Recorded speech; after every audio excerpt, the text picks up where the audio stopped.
থানাৰ পুলিচ জোৱান দুজনক অনা হৈছে ইয়াত ৰোড ট্ৰেফিক এক্সিডেণ্ট হৈছিলে দুখ পাইছে জখম হৈছে ওপৰখিনি আমি ইয়াত ড্ৰেছিং কৰিলোঁ আমাৰ ইয়াত যিখিনি কৰিব লাগে কৰিলোঁ ইণ্টাৰনেল কিবা ইঞ্জুৰি হৈছে নেকি অলপ সন্দেহ আছে গতিকে তেখেতসকলক আমি নগাঁও মেডিকেল কলেজলৈ এবাৰ দিছোঁ আৰু কেইজন আছে দুজন আছে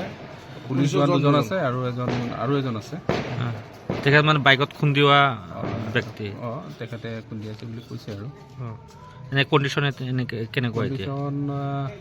যোনে খুন্দিয়াইছে বুলি কৈছে তেওঁৰ অৱস্থা অলপ বেয়া আৰু আমাৰ পুলিচ জোৱান দুজনৰ দুখ পাইছে তেওঁ ইমান ক্ৰিটিকেল নহয় তথাপিও মানে চিটি স্কেন কৰাব লাগিব তাৰ কাৰণে পঠোৱা হৈছে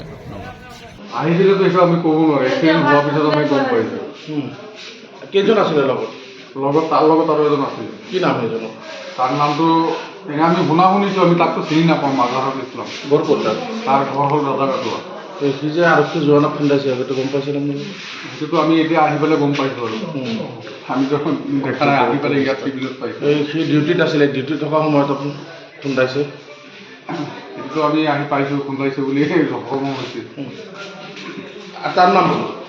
আনাৰ হুছেইন হয় তাৰ ঘৰ ক'ত বৰখাবল তাৰ লগত যিকোনো খবৰৰ বাবে যোগাযোগ কৰক 7099017330 লগতে 7099017110 নম্বৰত।